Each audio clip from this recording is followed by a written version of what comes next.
llamo Fernando Lumbreras, soy nacido en Melilla y criado en el Sáhara, de padre militar, legionario concretamente, y desde que tengo uso de razón o desde que me caí de la parra a los 21 años del brazo de mi novia, he militado, he sentido la necesidad de militar en el movimiento LGTBI.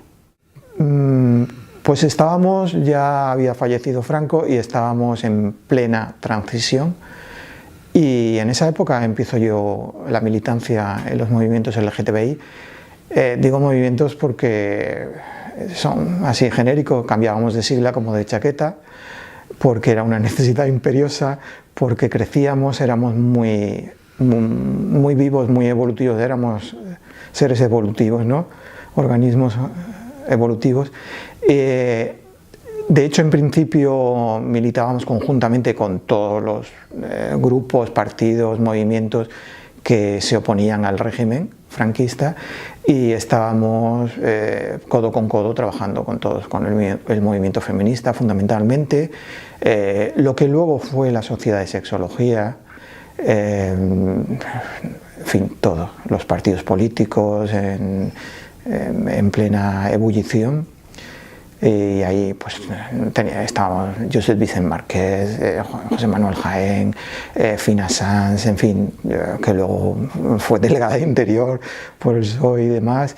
En fin, que estábamos todos codo con codo, era un Pangea donde todos teníamos cabida. Luego ya con el tiempo nos fuimos especificando, por así decir, y separándonos en grupos más concretos. Claro, conforme la lucha evolucionaba o avanzaba, sentíamos la necesidad de llamar a las cosas por su nombre específico y olvidarnos un poquito de ese mare magnum donde nos diluíamos todos. Entonces las mujeres ya iba a decir radicalizan, pero en el buen sentido, ¿no?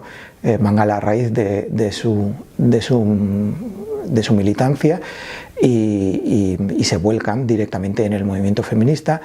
Nosotros tenemos mujeres en el colectivo incipiente, que en aquella época ya no sé si es Front d'Alliberament Gai del País Valencià o MAGPB o MASPB, porque todas esas siglas tienen una durabilidad prácticamente de meses, no creo que llegue al año.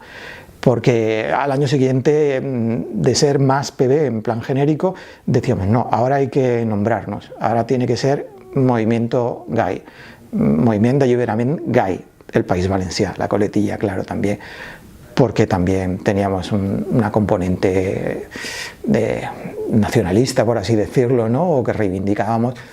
Como estábamos todos en la misma lucha, en enfrentarnos al poder establecido, pues confluían muchas luchas, ¿no? en nuestros grupos.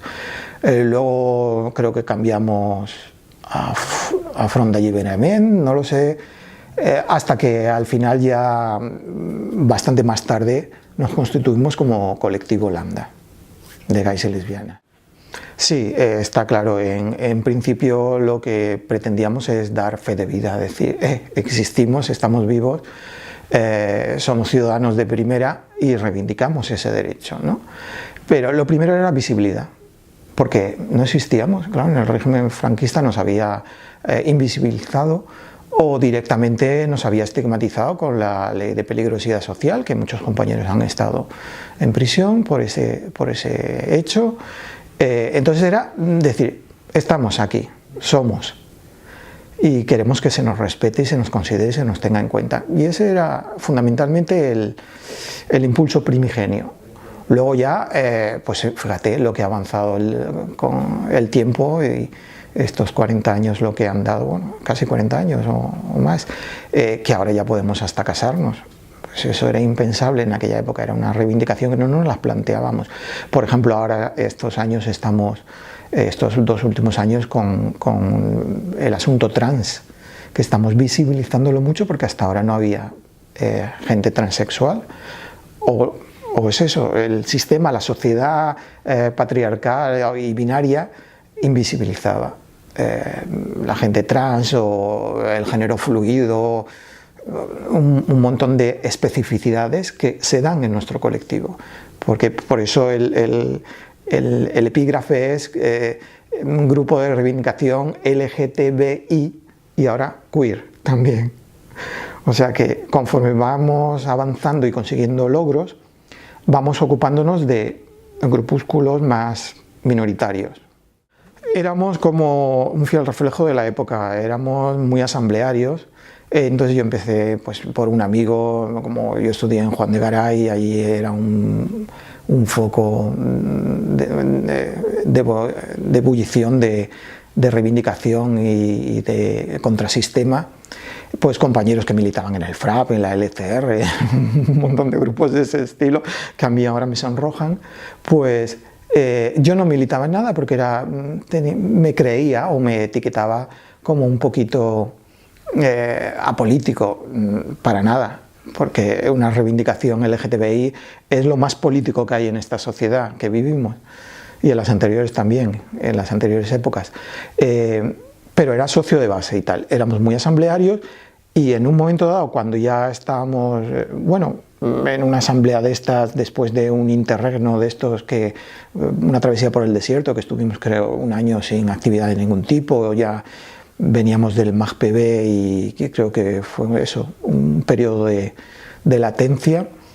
Nos reunimos en casa de particulares, como hacíamos siempre, porque nuestras reuniones eran en nuestras propias casas o en nuestros propios puestos de trabajo, cuando nos lo cedían y demás. Constituimos el Landa. Y ahí ya salió un presidente, pero claro, al dar su teléfono por teléfono, o sea, a los medios de comunicación, y eso difundirlo en entrevista y tal, el hombre le dio un ataque de nervios porque era su teléfono particular, entró en crisis y dimitió automáticamente. Estuvo un día, 24 horas, en cuanto empezaron a colapsarle el teléfono de casa, se rebotó, ¿no? Este hombre venía de la fraternidad cristiana. Y sí, es que tenemos una génesis muy pintoresca y muy sui generis, muy personal.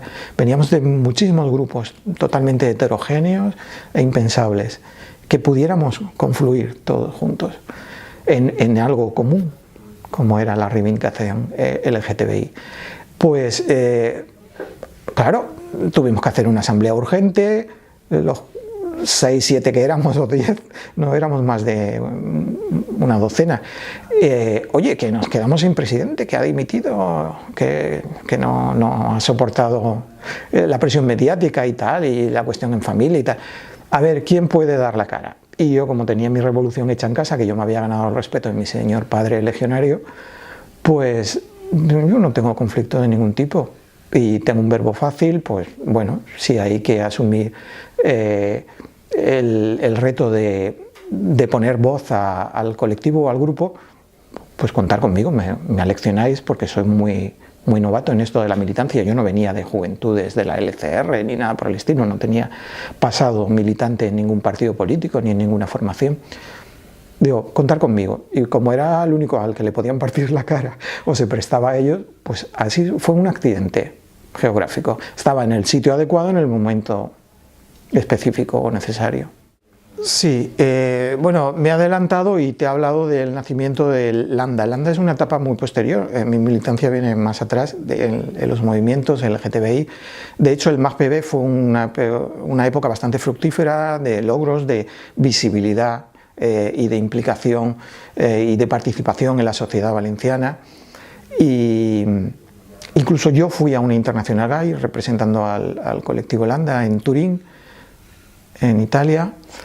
Y me he adelantado a todo eso. Pues en aquella época estábamos codo con codo, ya digo, con todo lo que podía ser luego el núcleo de la sociedad profesional de sociedad de sexología, o los psicólogos también que había en grupos y demás, y luego los que tenían afiliación política pues ya se volcaban un poquito más en sus grupos políticos y tal, pero nos sentíamos todos muy acogidos y muy arropados, y todos estábamos en todas las luchas.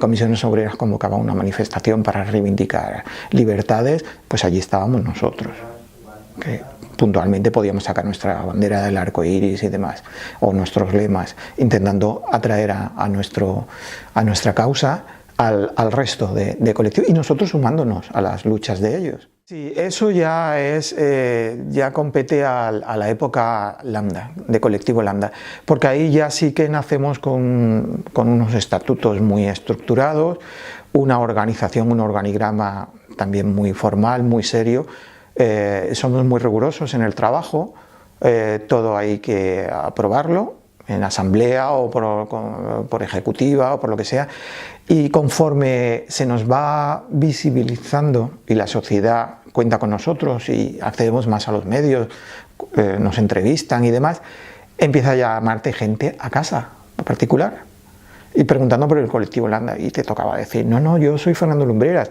está en mi casa particular, pero puedes llamar al teléfono del colectivo Lambda o nos reunimos en tal sitio, ahí tenemos la sede, puedes acudir allí, te atenderá un voluntario, una persona formada y a ver en qué podemos ayudarte. Pero es, ya te digo, más época Lambda, o sea que ya llevamos casi la mitad de mi militancia activista, la última mitad, hacia aquí, es donde, hacia estas fechas. Yo me caí del caballo como Santo Tomás, por una pedrada, fue una revelación, ya te digo, del brazo de mi novia. Me metió en una discoteca de ambiente gay, aquí de Valencia, la decana de las discotecas casi en toda España, muy chiquitita, y yo ahí me agarré y dije, oh, Amparo, sujétame que yo aquí me pierdo, ahora lo tengo claro, es una revelación, soy gay, he sido gay desde que tengo uso de razón. Porque yo, claro, por mi minusvalía, pues me descubría en el gimnasio admirando los cuerpos de mis compañeros y tal, y recreándome. Y claro, tenía la excusa, claro, ellos están tan bien hechos, tienen esos chasis maravillosos y yo estoy tan contrahecho, que era un poco agravio comparativo. Pero casi inmediatamente, un par de horas después, lo que sea, después del shock, me di cuenta y dije, no, de la admiración al deseo hay una línea finísima que yo ya he franqueado en un sentido y en otro reiteradas veces. Aunque no había tenido contacto, no había tenido prácticas homosexuales, yo reconocía en mi fuero interno en ese momento que me sentía homosexual, porque yo conocía el término pero no me aplicaba, no tenía referentes. Al ver aquello, dos señores barbudos dándose un beso de tornillo en el sofá, nada más entrar a la discoteca, dije, uy, no está claro, a mí esto es lo mío. Y estoy contigo y te quiero y tal, porque seguimos de noviazgo un tiempo y demás, pero bueno, yo ya tenía claro cómo sentía y reconocía que mis sueños eróticos eran fundamentalmente con varones, no con mi novia. Inmediatamente después de reconocer mi propia realidad y asumir que siempre he sido, bueno, homosexual, gay, llámale como quieras, que en aquel momento yo no sabía tampoco ni cómo llamarlo, en ese mismo momento y después de asumir eso, inmediatamente yo ya estaba preparado para militar, para el activismo. De hecho, me encontré en la discoteca con un compañero del instituto de COU, uno de los Ortuños, y, uy, ¿tú qué haces aquí? Pregunta estúpida en un sitio tan embarazoso. Digo, pues mira, yo es que he venido con mi novia. Claro, el otro una mueca, una sonrisa, como diciendo, bueno, yo tengo excusas mucho más plausibles. Dice, yo es que estoy haciendo un trabajo de antropología. Como era el COU de letras que hice, porque luego hice otro de ciencias, digo, pues sí. Vale, yo me lo tragué, o sea, yo me tragué su mentira y él pues esbozó una mueca, una sonrisa con lo que yo le había dicho, que era la verdad, porque había entrado con mi novia, se la presenté allí y tal y cual, pero claro, ya él, su hermano, me arrastró a lo que sería el núcleo de, sí, donde se creó el MAGPB. Hombre, para mí es un hito importantísimo porque pedí permiso en mi trabajo, estaba claro, yo era público y notorio, no me escondía, pero rendía en mi trabajo, pues estaba. Pedí permiso para ir a la Internacional Gay y eso era la época de MAGPB, eso fue un hito en mi carrera, fui con una compañera también, que era de las pocas mujeres militantes en el MAGPB, por no decir la única, porque tuvieron que pasar décadas hasta que empezaron a acercarse las mujeres al colectivo. Porque un colectivo donde, pues eso, nos denominábamos homosexuales o gay, no sé por qué se asociaba a masculinidad o a varones. Y las mujeres también eran lesbianas. Y ellas lo sabían, pero se iban a la casa de la dona. No sentían la necesidad de buscar un grupo específico y trabajar la cuestión de la reivindicación femenina en un colectivo específico como es el de la lucha LGTBI. Tardaron mucho tiempo, pues yo me fui con esta mujer, entonces eso fue un punto de inflexión en mi militancia, pero luego hay hitos también importantes, ¿no? Como por ejemplo la aprobación o la lucha, la campaña por el matrimonio igualitario, que ahí pues claro, hasta tuvimos que ponernos de acuerdo con todos los grupos, porque había grupos un poquito con una ideología un poquito más reaccionaria, pues que decían que no, que si la transaccional, que si un contrato de convivencia mutua, en fin, todas estas zarandajas. Todo para no llamar matrimonio, que era lo que quería la derecha. Y como es que teníamos gente militando en el Lambda que era hasta... había gente del partido este del Naranjito, ¿cómo era? No me acuerdo. Unión Valenciana. O sea, totalmente falleros y demás, y folclóricos y con una ideología. Pero bueno, bien, podíamos hablar, dialogar. Entonces era un espacio de tolerancia y de respeto. Uy, tolerancia no me gusta la palabra, la retiro. Respeto, es que la tolerancia implica una situación de superioridad de uno sobre el otro. El que tolera se supone que está por encima del tolerado. Yo no quiero que nadie me respete, quiero igualdad. El término respeto es mucho más socializable, socializa a la gente y es más horizontal, más transversal, entonces obviemos el término tolerante. No hay que ser tolerante, hay que ser respetuoso. Sí, también cuando empezamos a hacer las campañas de eso, antes de la campaña por el matrimonio gay, cuando empezamos a hacer las campañas con los partidos políticos, empezamos a jugar a la estrategia del voto. ¿Quieres mi voto? Gánatelo. Y entonces sacamos lo del voto rosa, tan contestado en otros grupos, por ejemplo, que tenían filiación más de derechas y demás, porque claro, tampoco decíamos tienes que votar a tal partido, sino que hacíamos una recomendación de voto. Vota en consecuencia con tu sentir homosexual o lésbico y bueno, esta es la historia. Los que han gobernado hasta ahora han hecho esto y se han comprometido a nada con nosotros. Estos prometen tal. Vota. Entonces, de muchos partidos, de hecho, en las primeras COFLES, las coordinadoras estatales de grupos gay y lésbicos, hubo un poquillo de cisma. Hubo un poquillo de cisma porque había gente que no entendía eso. Y luego estábamos pues Jordi Petit, que era casi el principal impulsor, y nosotros, Valencia, el grupo de Barcelona, los vascos les costaba entender el concepto, pero dijimos, hay que ser maquiavélicos. Y en el periodo electoral nos prometen todo, luego se retractan o no hacen nada. Pero bueno, queda reflejado públicamente, ¿no? Que tienes este compromiso y que no lo has cumplido, y no lo has cumplido y se vuelve a votar. Se lo decimos al electorado, nuestro electorado, que no somos pocos, como se diría siempre, vota en consecuencia. Y eso empezó a funcionar y a surtir efecto, porque se nos empezó a tener consideración por parte de los partidos políticos, y eso ya fue un cambio, un trampolín importantísimo cara a la sociedad civil.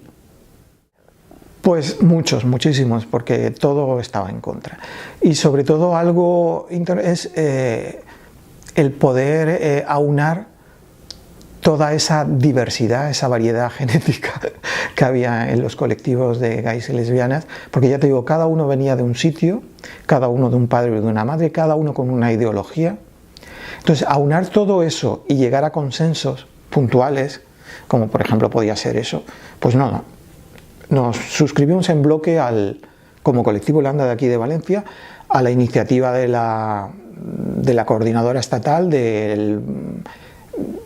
del Botarrosa, porque vemos que es un momento idóneo para sacar pingües réditos, ¿no?, de los partidos políticos.